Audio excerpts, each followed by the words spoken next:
Hello and welcome to CBA News in Brief. My name is Wangui Ngugi.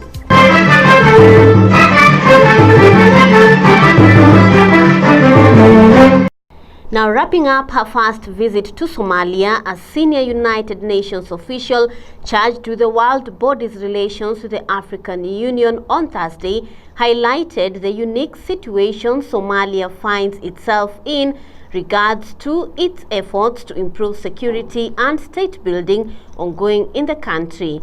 The UN Secretary General's Special Representative to the African Union, Ms. Hannah Tete, who also serves as the head of the UN Office to the African Union, was on a 3-day visit to Somalia's capital, Mogadishu.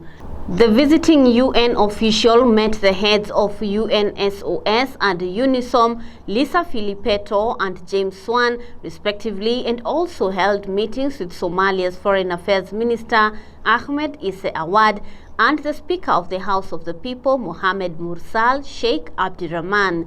She also met the head of Hirshabelle State, President Mohamed Abdi Ware, members of his cabinet, and the deputy speakers of parliament during a visit to that federal member state's capital, Johor, yesterday.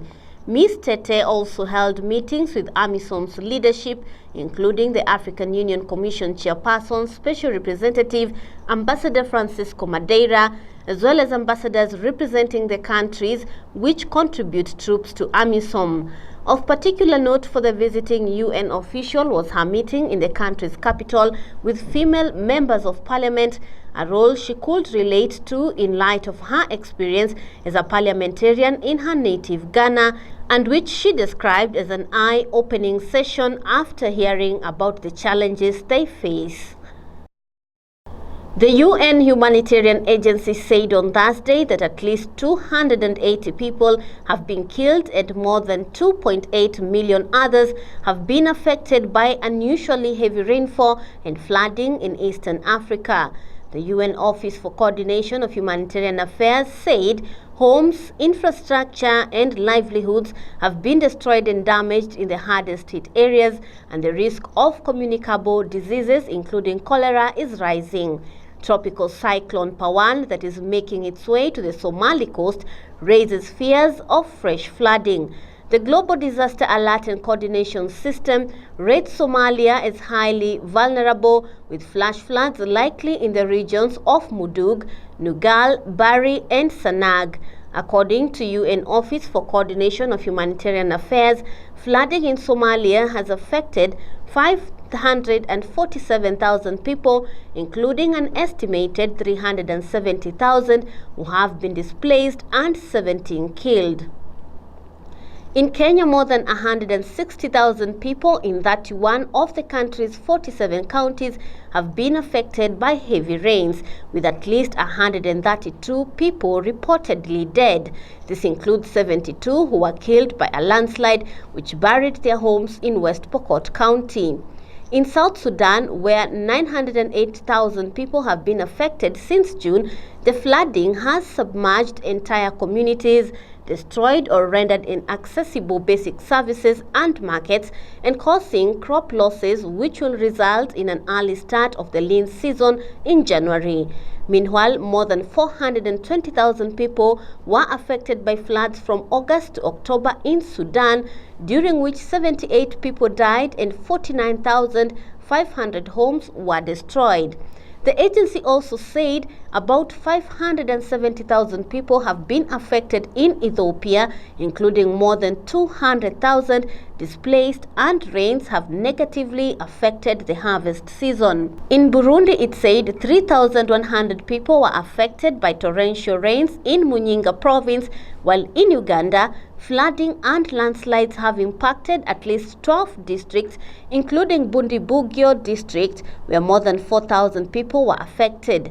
In Tanzania, the United Nations agency said the death toll is over 50, including 10 people who were drowned by a flood-swollen river. Moving on, according to a story done by the AMISOM Public Information Services, the face of Mogadishu is changing and changing fast. After the African Union mission in Somalia forces rooted Al-Shabaab out of Mogadishu in 2009, The city has been coming to life, regaining its former glory as a business hub and leisure destination, with improving peace and security as well as expanding business opportunities across the country. Mogadishu is witnessing a construction boom and is now home to several thriving businesses. International investors are coming in, and the locals are renowned for their industrious nature and entrepreneurship. Somalia is also witnessing an impressive growth of its aviation sector, and Mogadishu's Aadan Yabaal International Airport now attracts some of the world's best-known international airlines. In late November, the second Mogadishu Tech Summit, an annual gathering of tech-savvy digital entrepreneurs and innovators, has just successfully been held, attracting over 5,000 visitors, the majority of whom were the youth. The peace dividend is paying off in many ways, with Somalis from the diaspora also returning and investing heavily in the hotel and hospitality industry. And now to Nairobi. Nairobi's governor, Sonko, has been airlifted to Nairobi following his arrest in Envoy, coming just hours after orders were issued by the Director of Public Prosecutions, Nurdin Haji. The governor was arrested at Ndara roadblock while heading to Mombasa from Nairobi.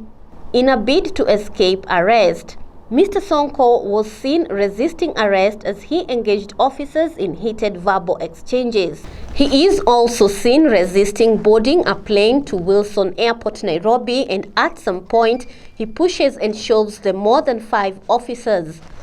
However, he was finally overpowered and forced into the airplane. Kenya's public prosecutor Nurdin Haji had earlier on Friday morning ordered the immediate arrest and arraignment of the county governor for alleged corruption. The city county boss and others are expected to appear before the anti-corruption court on Friday to face charges over the loss of the equivalent of over $3.5 million. Other City Hall officials expected in court are county secretary and members of the tender committee. He also ordered the arrest of directors of various companies that he said had been contracted by Nairobi government for various services and are liable for money laundering.